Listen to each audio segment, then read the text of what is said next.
Hajimemashite, watashi no namae wa Dede Ikubaru desu. Ikubaru to yonde kudasai. Hoteru kai gakkabi gumi desu. Di sini saya akan mempresentasikan tugas yang telah diberikan oleh Sensei Andini di dalam sebuah PPT ini.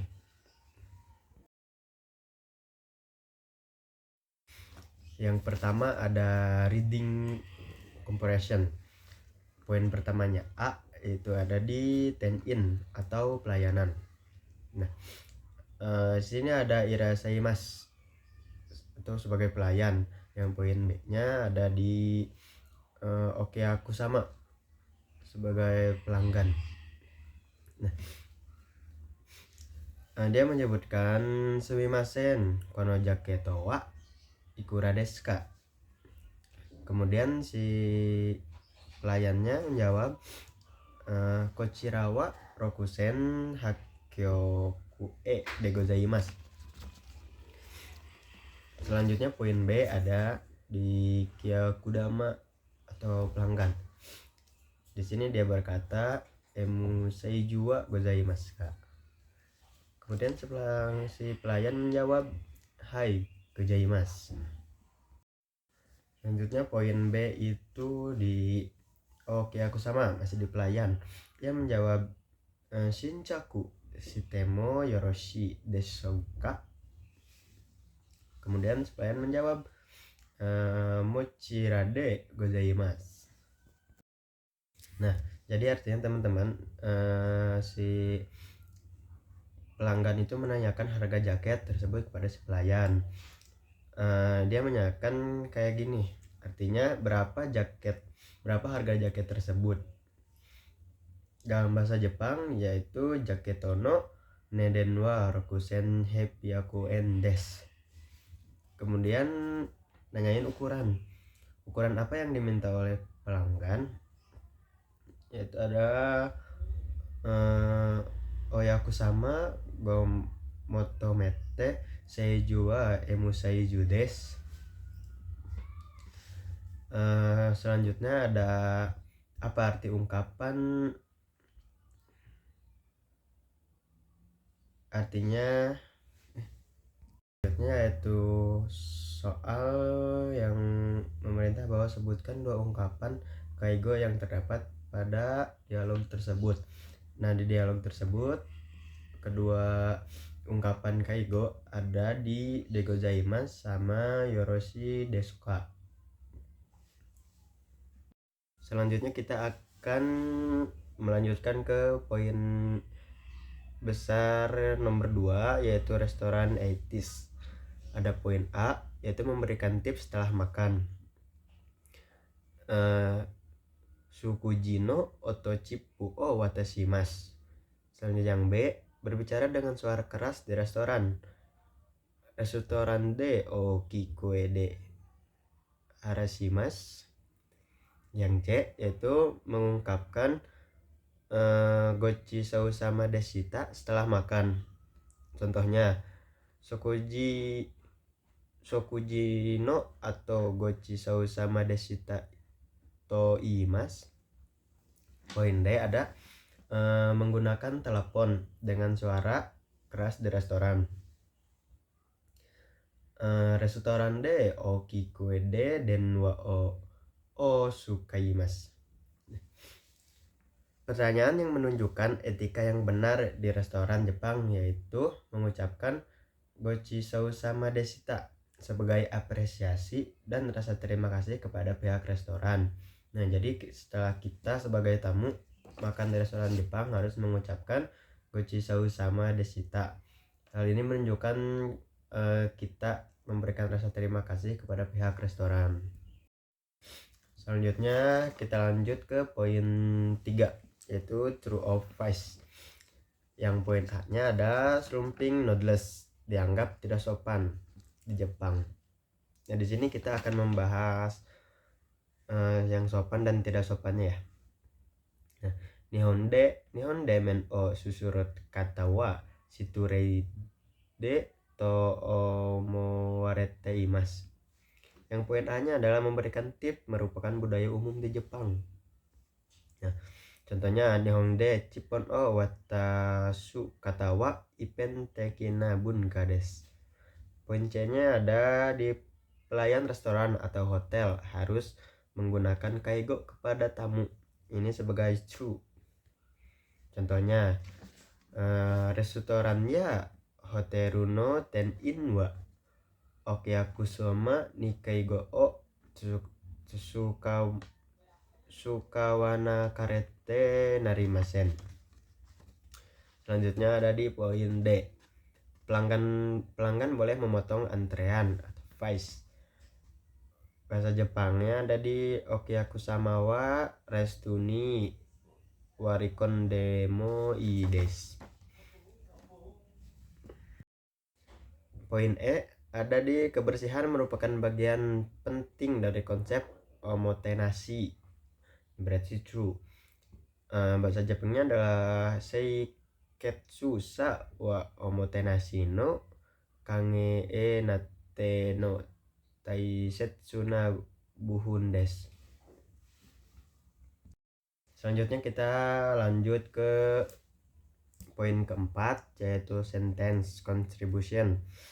Di sini kita akan menjelaskan tentang present positif, present negatif, dan past positif serta past negatif.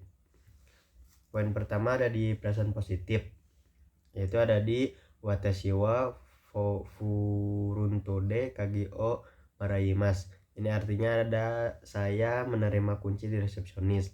Ini adalah present positif. Selanjutnya present negatif. Contohnya ada di kono jaketo wa takakunai desu. Artinya jaket ini tidak mahal. Takai itu mahal ya. Pas positif, contohnya kino atarashi umi no hoteru ni tomarimashita. Artinya dari kemarin saya menginap di hotel laut yang baru. Selanjutnya di pas negatif. Kono kaban wa yakunakatta desu. Artinya tas ini tidak bagus. Nah, poin nomor 5 yaitu basic kanji atau writing. Sini saya akan menjelaskan tentang kanji dari mulai angka 1 sampai angka 10. Angka 1 itu ichi, selanjutnya ni, san, yongo, ruko, shichi, hachi, kyu, dan yu. Terus poin B ada di kanji. Kanji ini menjelaskan tentang Japan, person, man, woman, child, guest, bill atau payment, day, month, and year. Nah, Jepang dibacanya itu nihon atau nippon. Person itu dibacanya hito, orang. Man itu otoko, woman itu andre, child itu ko, guest itu kyaku, bill atau payment dalam bahasa Jepangnya adalah keikei, day itu nichi, month itu gatsu, dan year itu nen. Di poin ke-6 ini ada di guess, let's do resolution. Sesi 1 dari Zoom adalah bersama Hisanagasan. Poin penting yang saya ambil bersama Hisanagasan yaitu saya memahami konsep omotenashi yang dilakukan oleh orang Jepang dan betapa pentingnya omotenashi atau punctuality atau ketepatan waktu dan kebersihan dalam mengaplikasikan di dalam bidang hospitality yang membuat standar pelayanan dilakukan di sana sangatlah terstruktur dan dapat membuat pelanggan puas dengan servis yang didapat. Selanjutnya sesi kedua yang dijelaskan oleh Guest Emi Sensei. Dia memberikan pemahaman tentang budaya komunikasi yang beretika dan sopan yang diterapkan oleh orang Jepang, serta pemahaman intonasi dan pemahaman penggunaan intonasi, pilihan kata yang tepat saat bertemu orang Jepang. Dari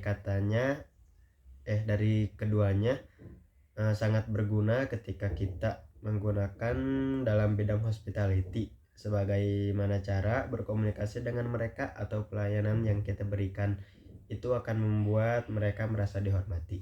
Sesi ketiga bersama sensei. Di sini dalam sesi 3 ini kita belajar tentang omotenashi juga dan Chou no Yu, the spirit of tea ceremony. Nah, dari sini kita tahu bahwa budaya Jepang selalu memberikan soft drinknya berupa teh asli Jepang.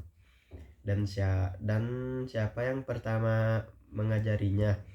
Poin pentingnya ada di bagian atau di slide 4, yaitu tentang kita yang harus selalu bersiap atau prepare ketika akan melakukan suatu pekerjaan dalam konteks apapun. Karena jika kita udah siap sebelum melakukan pekerjaan, maka semuanya akan terasa mudah. Apapun bentuk pekerjaannya, jika diri kita sudah siap untuk menghadapi pekerjaan tersebut, maka kita tidak akan kesusahan, dan pekerjaan itu walaupun itu berat, kita akan merasa sangat mudah.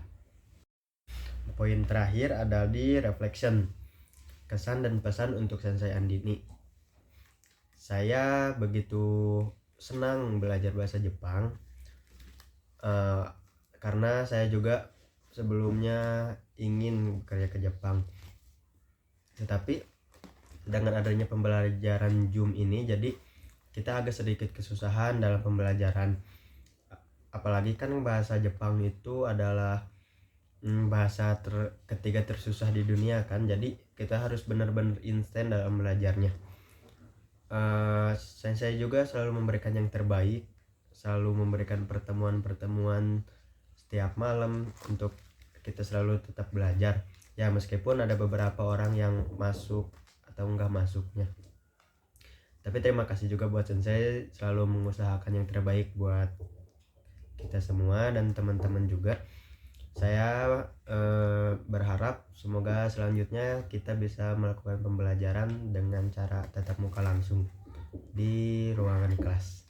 Terima kasih Sensei.